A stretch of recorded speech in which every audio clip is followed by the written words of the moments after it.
Alors, nous allons parler évidemment de la fête de Pessah qui s'approche à grands pas. Nous sommes le 27 Adar, dans 3 jours, Rosh Chodesh à Nissan. Première halakha concernant Pessah, le sujet des matzot. Il y a une coutume de certaines communautés de ne pas consommer des matzot depuis Purim jusqu'à Pessah, pendant 1 mois. Bien que, d'après la halakha stricte, l'interdiction de manger de la matzah, elle n'est que le jour du 14, la veille de Pessah. Comme dit la Mishnah, quelqu'un qui mange de la matzah dans la journée du 14, il ressemble à quelqu'un qui va avec sa fiancée alors qu'il n'est pas encore passé sous la choupa. Comme on disait chez les vieux, on disait faire Pâques avant les rameaux. Mais Kitsour, la Mishnah, elle est très vulgaire, quoi. Elle dit, c'est comme quelqu'un qui va avec sa fiancée alors qu'il n'est pas marié avec elle. Donc on dit, pourquoi ? Parce que la consommation de la matzah, ça doit être quelque chose de neuf dans le goût. Alors si tu manges de la matzah la veille, tu ne vas pas apprécier la matzah le soir du seder, puisque tu l'as déjà mangé avant. Donc d'après la halakha stricte, c'est que la veille de Pessah. D'accord ? Bien que dans l'armée en Israël, la rabbanout de l'armée, elle préfère que les soldats mangent des matzot pour éviter d'emmener du chametz dans les chambres et dans les cuisines, dans les réfectoires. Donc, ils disent il vaut mieux prendre ce risque qu'ils mangent des matzot la veille, jusqu'à la veille, pour éviter de rendre chametz la base, quoi. Mais les gens qui ne sont pas dans l'armée, ils ont la coutume de ne pas manger les matzot, en tous les cas, la veille. Mais dans ce minax s'élargit au Rosh Chodesh, et il y en a même qui vont jusqu'à l'élargir depuis Purim, 1 mois. Alors, quelle que soit la coutume qu'on prend,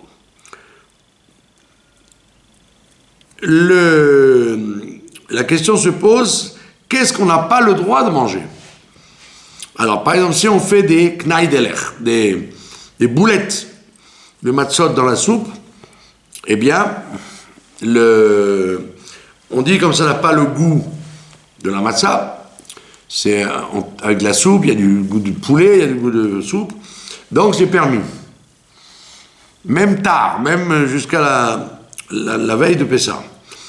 Ou alors, de la matzah, la farine de matzah faite en gâteau. On fait un gâteau de farine de matzah, c'est permis aussi, parce que ça n'a pas le goût de la matzah. Et il y en a qui vont dire que si ce n'est pas la matzah que tu consommes le soir du seder, c'est permis. Par exemple, quelqu'un il achète des matzot chametz, matzot carré, chametz, ou alors des matzot Pessah, matzot kasher, mais il ne mange pas celle-là le soir du seder. Il mange des matzot faites à la main, par exemple. S'il mange des matzot faites à la main, les poskim disent ça n'a pas le goût de la matzah. La matzah faite à la machine n'a pas le goût de la matzah faite à la main. Donc, comme les matzot n'ont pas le même goût, comme les matzot n'ont pas le même goût, donc les poskim permettent. Tu as le droit de manger de la matzah. Donc, si moi je ne mange que de la matzah faite à la main, par exemple, eh bien j'ai le droit de manger de la matzah machine, très tard. Vous avez compris ? En plus de la de l'observation un peu scandaleuse de certains décisionnaires qui disent que la matzah machine n'est pas permise le soir du Seder parce que, c'est un peu exagéré, ils n'acceptent pas la définition que la matzah machine, elle s'appelle l'ishma. Parce qu'on dit que la matzah machine, quand tu appuies sur le bouton, la machine se met en marche, mais toutes les matzot qui vont être par la suite, elles ne sont que la conséquence du fait que tu as appuyé sur le bouton. Mais ça n'a pas la même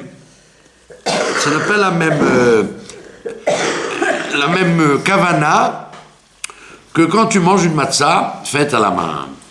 Donc il y en a qui disent la matzah à la main, elle est mieux à cause de la kavana, mais elle est plus dangereuse dans la mesure où les gens ont tendance à avoir des mains humides, ou alors ils peuvent postillonner dans la matzah, s'ils n'ont pas des masques.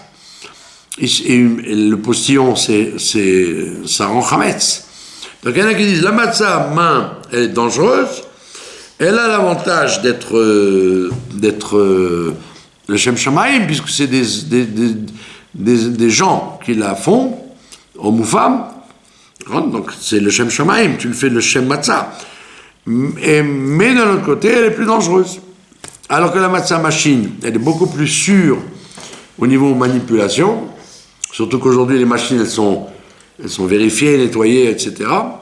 Mais il y en a qui disent quand même, allez, les matzot machines, c'est pas vraiment hidour, il vaut mieux les matzot main pour le seder. Donc, si les matzot machines ne sont pas bonnes, donc j'ai le droit de manger les matzot jusqu'au dernier moment. Puisque ce n'est pas des matzot que je prendrai pour le seder. Vous avez compris? Ouais. Donc on a dit, donc, les boulettes de matzot, knaï de l'air,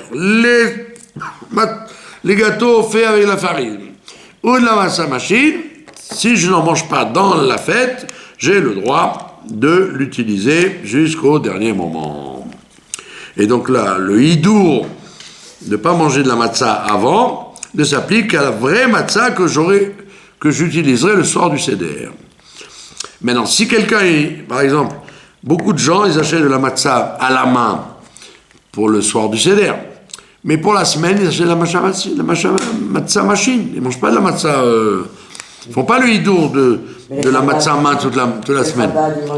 Les Chabad, ils font que ça, que la matzah... Beaucoup de chassidim font comme ça. Les Lituaniens aussi. Et les séfarades qui ont... À l'époque, les séfarades, ils faisaient les matzot à la maison. Ah oui. Ils avaient un four, chacun se faisait ses matzot. Oui, alors c'était des matzot molles. Il y a des matzot molles. Matzot rakot, ils appellent ça. Comment elles peuvent être molles, hein? Elles sont molles, les matzot, quand vous les cuisez. Et donc quand elles sont fraîches, elles sont molles. Les matzot que vous achetez, c'est parce qu'elles ont séché. C'est comme une pita. Vous prenez une pita, vous la laissez sécher 24 heures, elle est dure comme la pierre. Ouais. Donc les matzot que nous achetons, nous, pourquoi elles sont dures? Parce qu'elles sont restées dans la boîte depuis plusieurs jours. Sinon, quand vous faites des matzot, elles sont molles. C'est comme des, ouais, elles sont un peu élastiques, parce qu'il n'y a pas de levure. Pas de levure, donc c'est très élastique, c'est dur à manger. Ouais. Mais les matzot avant, les gens faisaient les matzot à la maison. Maintenant, les séfarades purs et durs, ils achètent des matzot molles, mais ils les congèlent pour qu'elles redeviennent molles au soir du seder. Donc, quelles que soient les matzot que vous voulez manger, toutes les matzot sont valables, mais il faut faire attention qu'il y ait un hercher très sérieux. Ça ne suffit pas que des gens connaissent les halachot. Il y a des gens qui connaissent bien les halachot de matzot, mais ils n'ont pas la technique. Ils n'ont pas l'habitude de travailler avec les bâtons et les fours. Donc, très souvent, vous prenez des risques en mangeant des matzot de groupes. Il y a des groupes comme ça qui s'installent. Alors, il y a des rabbanim qui connaissent bien les halachot, mais il n'y a pas chez eux de techniciens qui connaissent la rapidité de pétrissage, la rapidité de cuisson, etc. Donc, ceux qui veulent manger des matzot de groupe, qu'on appelle matzot raboura, il faut faire très attention qu'il y ait parmi eux des gens qui connaissent. C'est comme la cuisine. Moi, je connais les recettes. Et alors, parce que je connais la recette, je sais faire la recette. Il faut une technique. À quel moment on fait la chose, à quel moment il faut se dépêcher. C'est très dangereux. Donc, il vaut mieux acheter des matzot avec une bonne surveillance, plutôt que de dire je veux des matzot mains ou des matzot molles. Peu importe si elle est molle ou dure, l'essentiel c'est qu'elle soit avec des gens qui s'y connaissent, des compétents. Maintenant, d'où ça vient ces matzot molles ou dures? C'est que jusqu'au Baal Shem Tov, donc il y a 3 siècles à peu près, tout le monde mangeait des matzot épaisses. Tout le monde. Au Beth Amikdash, déjà, les matzot, elles avaient 10 cm d'épaisseur. Les pains, les fameux 12 pains. C'était des pains de 10 cm d'épaisseur. C'était pas des matzot. C'était des matzot. Il n'y avait pas de chametz au Beth Amikdash. Ah bon? Eh ouais. Il n'y avait jamais de chametz. C'est interdit de faire fermenter quelque chose. Donc tout ce qu'on faisait était kasher le Pessah. Sauf le Korban Toda. Le Korban Toda qu'on offrait quand on avait un miracle. D'accord? Il y avait une série de matzot chametz et une série il y avait du pain chametz et des matzot kasher le Pessah. À part ça, bon, et les 2 pains de Shavuot aussi, il y avait à Shavuot 2 pains chametz. Sinon, tout était kasher le Pessah. C'était assour. C'était assour. Il y a un passou clair dans la Torah que nous allons lire la semaine prochaine. Qui chol seor, v'chol dvash lo taktirun. Tout le vin, vous ne ferez pas dans le Beth Amikdash. Donc il faut, quand tu faisais les boulettes de solette, de farine, ou les pains, quels qu'ils soient, tout ce qui était offert de farine au Beth Amikdash était kasher le Pessah. Donc jusqu'à très tard, donc à travers les siècles, les gens savaient faire des matzot épaisses sans qu'elles fermentent. Maintenant, au moment du Baal Shem Tov, en Europe, ils ont perdu la technique et donc ils ont décidé Ad Kan, on arrête de faire des matzot épaisses, on fait des matzot fines. Évidemment, comme c'est fait en usine, alors elles sèchent. Donc c'est des matzot cracker, c'est pas des matzot épaisses. Mais les pays séfarades où ils ont gardé les techniques, les Yéménites, les Irakiens, les Marocains, etc., qui ont gardé la technique, jusqu'à maintenant, ils ont la matzah épaisse, qui fait presque 1 centimètre d'épaisseur. D'accord? Donc plus la matzah est épaisse, et plus il faut avoir une technique pour ne pas qu'elle devienne chametz. Donc il faut des gens compétents. Sinon, c'est très dangereux. Donc, c'est pour ça que ce minhag de manger des matzot durs, cracker, quoi, c'est un minhag qui est relativement récent. D'accord? Donc, quand vous achetez des matzot, en fait, si elles sont toutes fraîches, ben, elles sont molles. Mais... Qu'elles soient épaisses ou pas épaisses, elles sont toujours molles. Et quelques heures après, ben, elles deviennent dures. Mais sans levure, il était comme ça, le pain? Sans levure, ils arrivaient à faire... Oui, ils faisaient des matzot de 10 cm, et donc ils avaient des techniques. Et pourquoi c'est un miracle? Pourquoi on vous dit que c'est un miracle, les pains, les 12 pains? Parce qu'il restait une semaine. Mais frais mou, ça veut dire? Et frais mou, ça veut dire que c'était le miracle. Si vous prenez Comme la manne. Quand vous prenez des chalotes, vous achetez des chalotes, aujourd'hui ils mettent des produits dedans pour que ça ne sèche pas. Donc elle peut rester longtemps sans durcir. On reste une semaine sans durcir. Mais à l'époque, donc ça vous étonne pas parce que vous voyez des chalotes. Mais les matzot, c'était miraculeux puisque c'était des matzot, c'était pas du pain. Et donc que le reste, ça reste frais, c'était spécial. Vous avez compris? Donc ça, c'est en ce qui concerne la coutume de ne pas manger de matzot avant la fête de Pessah. C'est clair? Voilà. Deuxième... maintenant il y a quelque chose d'intéressant, de très important. Il y a des enfants qui ne supportent pas de manger des kitniot ou des produits kasher et Pessah. Il leur faut absolument du chametz. Il y a des enfants, les docteurs obligent ces enfants à manger du chametz. C'est-à-dire, ils mangent de la daïsa, la purée chametz. Il y a des cas comme ça en médecine, des enfants qui ne supportent pas autre chose que du vrai chametz. C'est rare ou... La blédine, ils mangent de la blédine chametz. C'est pas rare, malheureusement, les maladies infantiles, il y a tout ce qu'on veut. Et donc, qu'est-ce qui se passe pour les parents que Dieu préserve, qui seraient, si vous en connaissez, des gens comme ça, qu'est-ce qui se passe pour des enfants qui doivent manger de la blédine chametz? Évidemment, kasher. La blédine qu'ils mangent toute l'année, ils la mangeront chametz, Pessah. Alors, qu'est-ce qui se passe? Pour sauver la situation, comme on n'a pas le droit d'acquérir du chametz, d'en posséder pendant Pessah, c'est interdit de posséder du chametz. Donc, c'est pas parce que c'est un enfant qu'on a le droit d'en posséder. Donc, qu'est-ce qu'on fait? On doit impérativement utiliser la vente de chametz de la Rabbanout. On doit vendre le chametz. On ne doit pas se payer le luxe de ne pas vendre le chametz.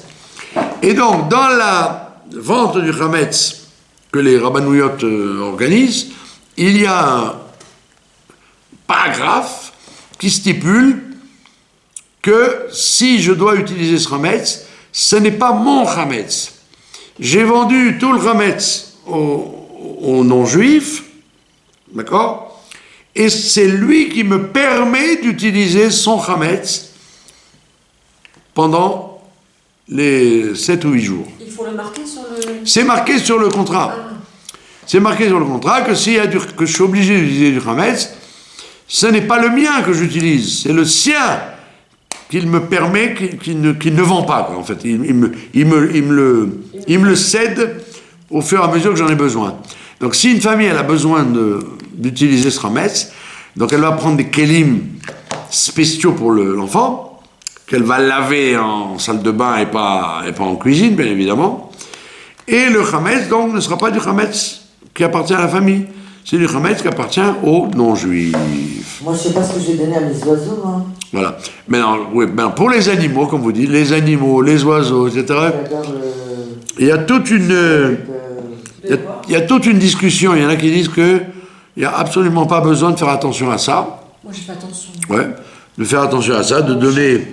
Parce que les chametz qui sont donnés aux animaux, très souvent, ce n'est pas des chametz en tant que tels. Oui, c'est des chametz traficotés avec des produits. Moi, ils aiment les... Comment on a dit? Chibolette... Chibolette de choual. Ils adorent ça. Mais chibolette de choual, c'est pas du chametz. Bah, C'est des céréales. Mais s'il n'y a pas d'eau dedans, c'est pas du chametz. Donc si vous vérifiez que c'est un chibolette de choual entièrement sec, oui, d'accord? Le problème, c'est que... Faut pas le mélanger avec de l'eau. Pardon? Faut pas qu'il se mélange avec de l'eau. Voilà, il ne faut pas qu'il se mélange avec de l'eau.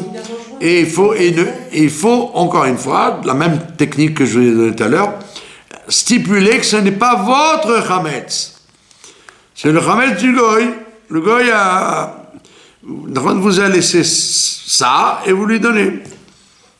S'il y a de l'eau, donc vous êtes couvert, c'est du chametz. Mais si ça n'est pas du chametz, puisque c'est pas la graine qui est interdite, c'est la graine mouillée. Il faut que la graine soit levée pour qu'elle soit interdite.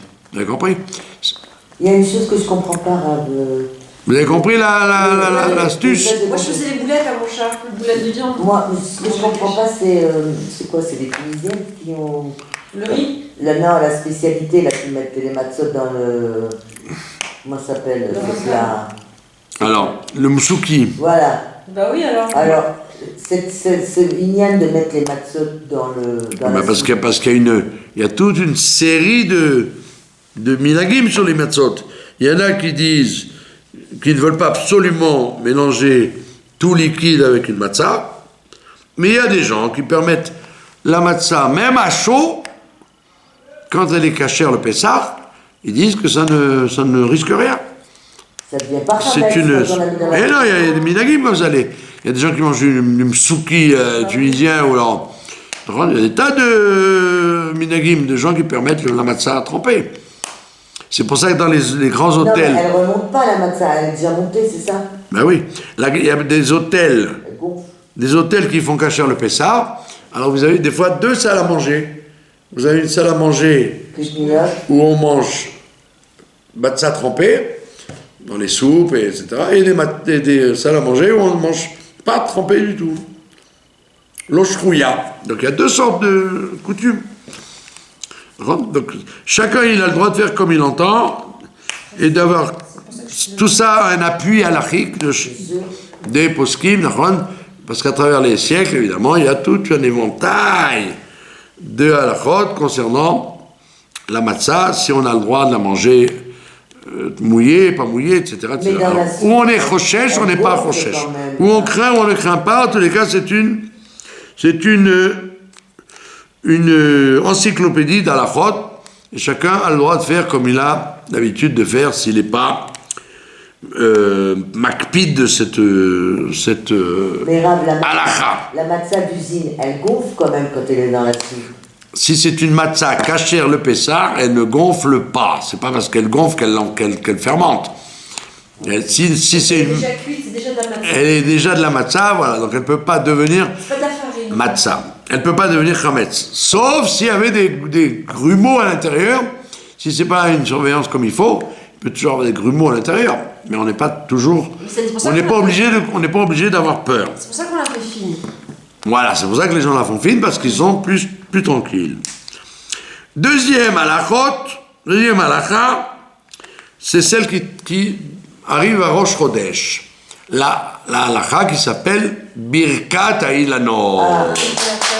Il y a une coutume, une coutume qui est écrite dans tous les livres, qui dit les gens qui sortent au mois de Nissan et qui voient les arbres en fleurs, des arbres fruitiers en fleurs, il faut que ce soit des arbres fruitiers. Les arbres non fruitiers, on ne fait pas de bracha dessus. Même s'ils sont greffés rares. Alors, bravo. Alors, s'ils sont greffés, il y a des gens qui interdisent. Greffés. Pourquoi interdisent? Parce qu'il y a écrit, dans la bracha, il y a écrit que Dieu a créé des choses bonnes. Or, Dieu n'a pas créé la greffe. La greffe, c'est l'homme qui l'a faite, et il l'a faite contre la halakha. Si ce sont des greffes de choses de la même famille, la même série, c'est une greffe permise. Là, c'est moutar. De faire et de consommer. Et de faire une bracha. Mais si c'est une greffe d'espèces qui ne sont pas de la même famille, c'est ce qu'on appelle kilaïm, ça s'appelle greffe. Et à ce moment-là, on n'a pas le droit de faire une bracha dessus, puisque c'est pas une création de Dieu, c'est une création de l'homme. Comment on va savoir? En général, si on prend les arbres dans les rues, dans les rues, vous avez des arbres. Il en faut 2. Vous avez des rues vous avez 2 arbres au moins, et donc c'est impossible qu'ils soient greffés. C'est des arbres de maison, quoi. Des citronniers, des grenadiers, des pruniers, etc. Des mandarines. Donc il suffit que vous ayez dans les rues où vous marchez des arbres. Donc, quand on fait Birkat Ha'Ilanot, on doit s'assurer qu'il y a 2 arbres, de préférence 2 arbres, parce qu'il y a Birkat Ha'Ilanot. Donc on évite qu'il n'y en ait qu'un. S'il n'y en a qu'un, tant pis. Mais on doit essayer d'en avoir 2. On doit essayer qu'il y ait 2 sortes de fruits. Ça, c'est jouable aussi. Un citronnier avec un mandarinier ou 2 sortes d'arbres. Et surtout, que les arbres soient encore en fleurs. S'il est entièrement avec les fruits, ça, on ne peut plus faire la bracha. Parce que c'est sur les fleurs qu'on fait la bracha, c'est pas sur les fruits déjà sortis. Maintenant, s'il y a encore des fleurs, bien qu'il y ait quelques fruits qui sont sortis, c'est bon. On peut ça? Il faut qu'il y ait des fleurs, il faut qu'il y ait beaucoup de fleurs et pas beaucoup de fruits. Et maintenant, pourquoi on le fait le Rosh Chodesh Nissan? Parce qu'on dit que plus tu traînes, C'est vrai. et plus les fleurs vont se transformer en fruits. Et puis on oublie.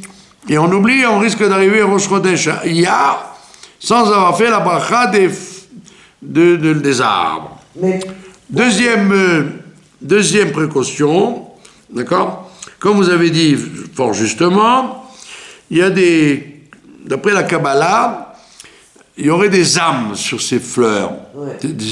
Comme il y a on a vu ça dans la théorie des Gilgulim, il y a des âmes qui se perdent soit sur les chats, sur les chiens, sur les éléphants, et il y a des âmes qui sont greffées sur les arbres. Et à ce moment-là, quand vous faites la bracha des arbres, vous libérez ces âmes. Elles sont enfin débarrassées de leur attache à ce monde-là, et donc vous les libérez. Et donc il y a des gens, des décisionnaires, qui disent qu'on ne peut pas faire ça Shabbat, parce que ça s'appelle birou. Donc vous séparez les âmes de leur support. C'est pas nous? Évidemment, comme nous on voit rien, on voit pas les âmes sur les feuilles, sur les fleurs. Ouais. D'accord? Il y a le rove des décisionnaires, ils disent c'est pas notre tasse de thé, ce genre d'argument. Donc, comme on voit pas le birur Shabbat, même si la lue on le voit pas. Quand vous faites un tri entre les arêtes du poisson et le poisson, vous voyez que vous faites un tri. Mais là, vous voyez rien du tout. Donc, le rove des poskim, ils disent, ce n'est pas notre problème. On n'est pas capable de comprendre ça, donc on ne tient pas compte de ça. D'accord?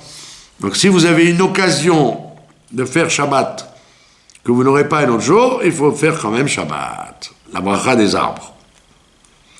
D'accord? Maintenant, si on peut être en groupe, en minyan, c'est bien. Si on n'est pas en minyan, c'est pas écrit dans le Shulchan Aruch. Le Shulchan Aruch, c'est celui qui sort au mois de Nissan et qui voit des arbres. Donc c'est une personne toute seule, pas obligé d'aller en groupe. Si on est en groupe, tant mieux.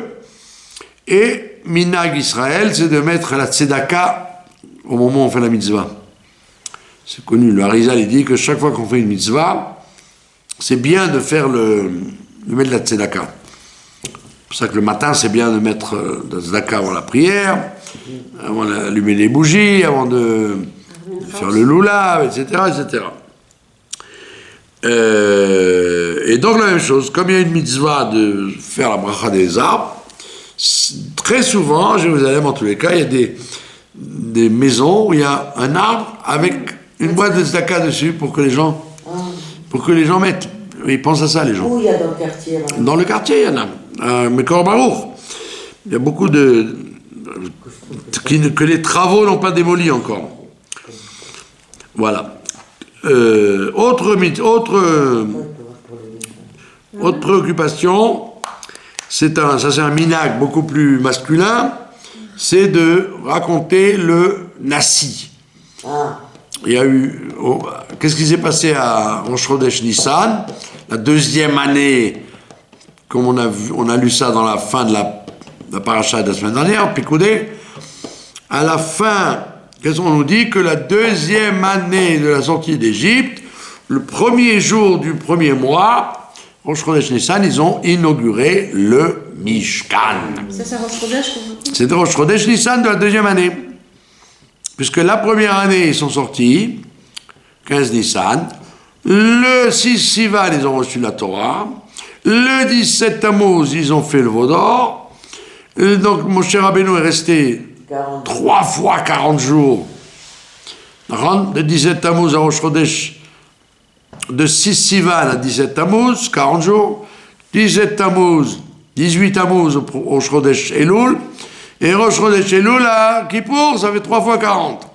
Et donc le lendemain de Kippour, il a dit au Bnei Israël, je vous l'aurais dit avant si j'avais pu, mais comme vous avez fait le veau d'or, je n'ai pas pu vous le dire, Dieu il veut qu'on fasse le Mishkan. Les peu de jours qu'on va rester dans le désert, il faut faire le Mishkan. Et donc ils ont fait le Mishkan, le lendemain de Yom Kippour, ils ont amené, mais ils ne l'ont inauguré que le premier Nissan de la deuxième année. Ils l'ont fait le 25 qui se lève, je crois, c'est ça? Il avait fini le 25 qui se lève. Mais ils ont pu le monter. Mais Dieu, il a dit, il faut le mois de Kislev, je le réserve pour le deuxième temple, ouais. Et pour l'instant, faites-moi le Mishkan. Et donc, qu'est-ce qui s'est passé? Ils ont fait vite quand même. On dit que très immédiatement, ils ont amené tout. Dans les premiers jours, ils ont tout amené. Quand même, hein. Ils étaient très généreux. Dans le troisième temple. Hein. Ils étaient riches. Donc ils ont amené très vite l'or et l'argent et le cuivre et la broderie. Et les broderies, ils ont fait très très vite. Et les tapis et les rideaux. Et donc en 1 mois et demi, c'était terminé. Et les habits des Kohanim. Bekitsour, comme on a le Rosh Chodesh Nissan, l'inauguration du Mishkan, alors on répète cette inauguration tous les ans, et on dit, la coutume, elle est de lire les offrandes du prince de chaque tribu, le Rosh Chodesh, depuis Rosh Chodesh Nissan. On l'a dans le Varmar, c'est pratique, hein. Et ça, c'est une coutume qu'il faut éviter d'oublier, parce qu'on dit que si tu lis bien les 12 princes, tu n'oublieras pas de faire Sfirat HaOmer. C'est une ségoula pour ne pas rater un jour dans Sfirat HaOmer. Bon, c'est pas des mitzvot des femmes. Les femmes ne font ni Sfirat HaOmer ni le Nassi. Mais si elles le veulent, elles peuvent. Il n'y a pas d'interdiction de faire Nassi ou Sfirat HaOmer. Mais il vaut mieux éviter si une femme n'est pas sûre. Par exemple, si une femme, elle pense pas finir Sfirat HaOmer. Elle sait que les premiers jours, elle va le faire. Et puis après, les autres jours, la nuit va arriver, elle va oublier. Donc, il vaut mieux pas commencer si on sait qu'on arrête au milieu. Il n'y a que les malades que Dieu préserve, que les malades qui doivent se faire opérer. Quelqu'un, il doit se faire opérer. Et il va donc ne pas être fonctionnel pendant 24 heures. Il va rater Sfirat HaOmer. Et bon, malgré tout, il a le droit de commencer, lui. Même si c'est qu'au milieu, il va être obligé de s'arrêter. Ouais. Mais sinon, si par nature, une femme qui n'est pas obligée de faire Sfirat HaOmer, parce que c'est une mitzvah liée au temps, si elle sait qu'elle ne va pas le faire, donc il vaut mieux qu'elle ne le fasse pas, ou qu'elle le fasse, en tous les cas, sans bracha. Oui, de toute façon, on fait sans bracha. Ça vaut beaucoup mieux. C'est trop dangereux de se lancer là-dedans. Donc c'est ce qu'on appelle le Nassi.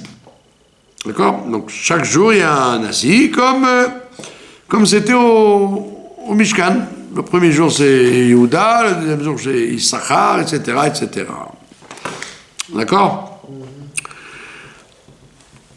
Quoi d'autre? Le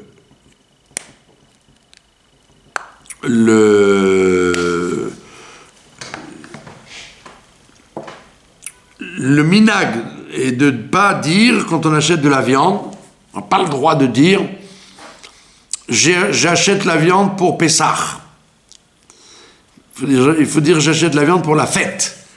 Pourquoi? Parce que de peur que ça ressemble à acheter de la viande qui sera consacrée. Il ne faut pas que la viande soit consacrée, sinon ça ressemble au korban. Sinon on ne va pas la manger. Voilà, alors, donc il ne faut pas dire je vais acheter la viande pour Pessah, je vais acheter la viande pour la fête. D'accord? Même si elle est congelée, même si elle est déjà égorgée, etc., on évite d'assimiler cette viande à une viande de sacrifice, de peur qu'on ne soit pas en mesure, sauf si ma chère vient évidemment et qu'on a le mérite d'offrir les corbanotes. À ce moment-là, on pourra bien évidemment offrir la viande acheter la viande pour Pessah. Qu'y a-t-il d'autre? Alors, qu'y a-t-il d'autre? Alors, on se prépare. Depuis maintenant, on se prépare à la Bdikat Hametz. Voilà. Ça veut dire quoi, on se prépare? Ça veut dire que tu dois, depuis maintenant, parce qu'on ne vérifie pas le Hametz la veille, on le vérifie après Purim. Ça veut dire que dès qu'on a nettoyer un endroit, on doit le garder, le rendre préservé du Hametz, Je mets l'étiquette. pour être sûr de ne pas se tromper. Donc vous avez fini de nettoyer le salon, alors on interdit de rentrer avec du Hametz dans le salon, on rentre pas dans les placards, etc. Donc comme ça on est sûr de soi. Il y a une marloquette dans les Rishonim, si les femmes sont négligentes, ou si les femmes sont scrupuleuses. Alors il y a des poskim qui disent ouais, les femmes elles s'en fichent, heureusement qu'il y a le mari pour surveiller le Hametz. N'importe quoi. Blague. Ah là là là. Voilà. Et vous n'avez pas que des Comment gens, on les appelle, misogynes? vous n'avez pas que des supporters, Comment on les appelle? vous avez aussi des contradicteurs. Et il y a par contre d'autres rishonim qui disent au contraire, les femmes sont hyper religieuses, elles surveillent mieux que les hommes le Hametz, elles sont même plus Marmire. plus scrupuleuses que les hommes. Là, les gosses, ils mangent dans le couloir. Voilà, donc c'est une marloquette intéressante. Maintenant, je vous laisse juger. Mais Kitsour, la plupart des gens, c'est surtout les femmes qui nettoient. En général, elles sont très très laborieuses. Et donc, elles vérifient le Hametz. Et donc, à ce moment-là, la soirée de la vérification du Hametz, le 14, le 13 au soir,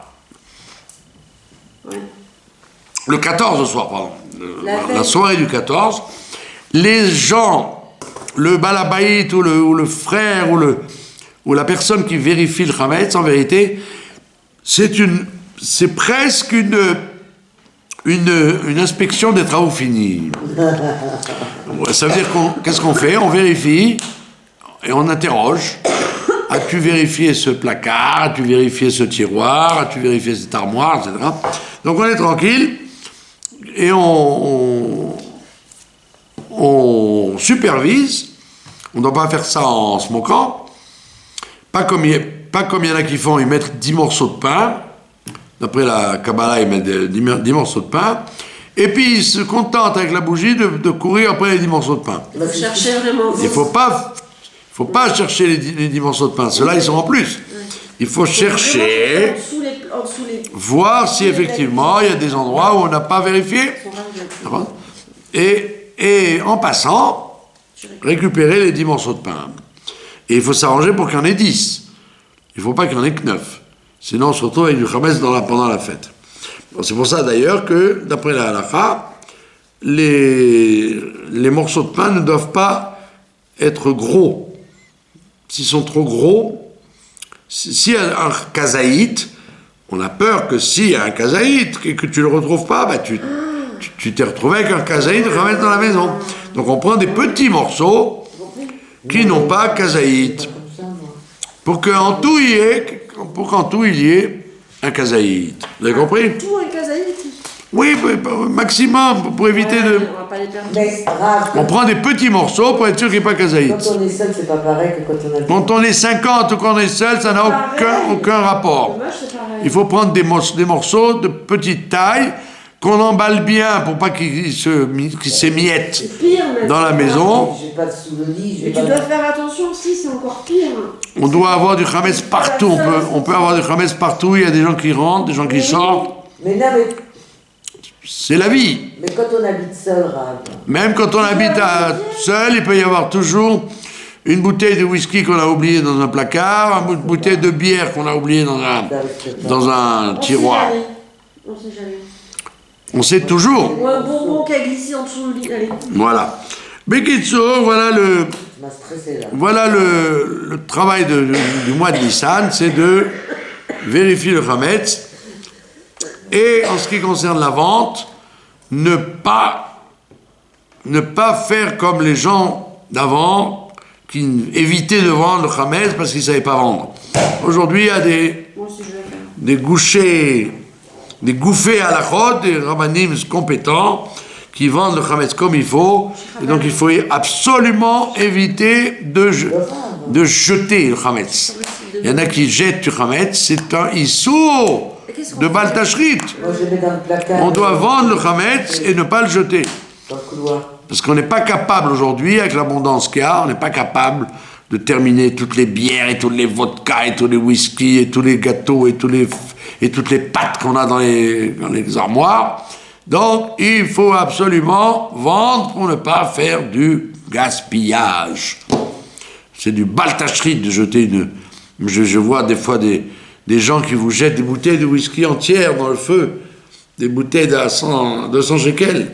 Ah bon? Ouais, Ils se croient intelligents alors que c'est du Baal Tashrit et J'ai mis c'est 2 semaines dehors. un gaspillage. Je les ai mis. 2 Moi, semaines. j'ai le placard. Les gens gardent des pâtes, les gens gardent des gâteaux. Nous sommes en Baruch Hashem, nous avons la bracha, nous avons l'abondance. Donc on ne peut pas se permettre comme avant de liquider le Khametz. Moi, j'ai tout liquidé, moi. Hein? J'ai tout mangé. On va tout manger. C'est pas intelligent parce que vous avez toujours des risques d'avoir du Khametz que vous ignorez. Une bouteille de whisky que vous avez planquée quelque part, vous ne reconnaissez pas, etc., etc. Il faut absolument vendre le Khametz, même si on est sûr de ne pas en avoir. Ok, Parce qu'on peut toujours en avoir. vous avez raison. Par contre, parce que, qu'est-ce qui se passe? Vous avez oublié, vous n'avez pas vérifié comme il faut, vous retrouvez un paquet de biscuits fermé. Paquet de biscuits fermé. Un paquet de gâteaux fermé. Ou une canette de bière planquée qui a roulé sous un fauteuil. Vous ne l'avez pas vu. D'accord? C'est vrai, vous allez dire, tout le Khametz qui est dans ma possession, que je n'ai pas vu, qu'il soit annulé. Ça veut dire quoi? Ça veut dire quand vous allez, après la fête, ou pendant la fête, le voir, vous allez le jeter, puisque vous avez annulé. D'accord? Mais il y a des gens qui disent, ah, c'est quand même ralent de jeter une bouteille de whisky ou une canette de bière, c'est chaval. Donc je la laisse après Pessah. Donc qu'est-ce que tu as fait? Tu as gardé du Khametz. Alors que si tu l'as vendu, Ah oui, si tu l'as c'est vendu, logique. même si tu la trouves pendant Pessah sous le fauteuil, eh ben très bien, tu la laisses là où elle est, et après Pessah tu la prendras. Parce que tu l'as vendue. Mais c'est pas possible qu'ils soient pas au courant qu'on peut vendre le Khametz. Non, il y a des gens qui se basent sur les minagim d'avant, où les gens avaient très peur. Parce que qu'est-ce qu'ils faisaient les gens? Ils prenaient leur voisin, le voisin goy, et ils lui disaient viens, on vend, ils faisaient un contrat bidon, etc. Donc ils ne savaient pas qu'est-ce qu'il fallait marquer, pas marquer, etc. Donc effectivement, il y avait des abus, parce que les gens croyaient vendre et ils vendaient mal. Mais aujourd'hui, que toutes les ventes sont faites par des organismes compétents, ils font attention à tout, ils inscrivent tout ce qui peut exister, et comme on a vu tout à l'heure l'histoire du Khametz de l'enfant, ou des tas de choses qu'on est obligé de garder, des vitamines, des médicaments consommables, etc. Donc pourquoi se prendre le risque d'avoir peur? Vends ton Khametz. Tu veux t'en débarrasser, débarrasse-t'en, mais en tous les cas, tu es couvert, parce que tu as un acte de vente. On n'est pas parfait. On ne parle pas seulement des commerçants, que c'est évident qu'ils sont obligés de vendre, parce qu'ils n'ont pas liquidé leur stock, mais même des individus.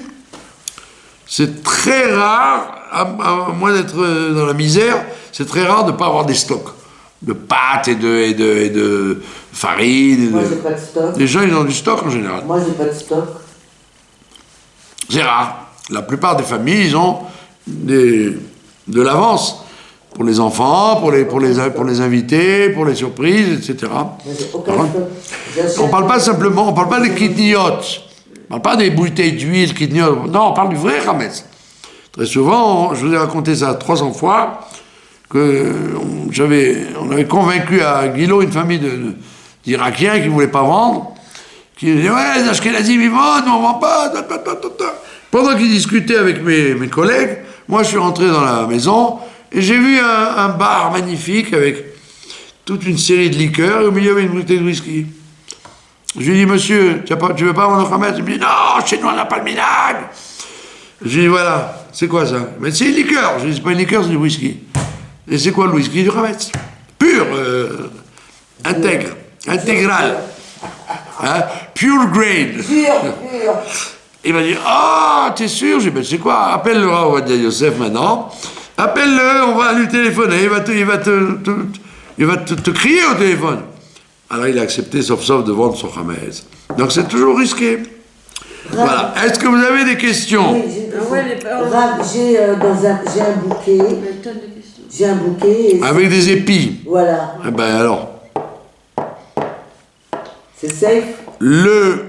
on a dit le Hametz, c'est une céréale avec de l'eau.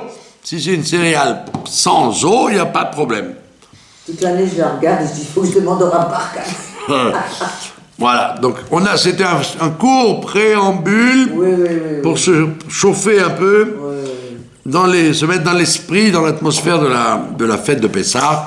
Je vous remercie de votre attention.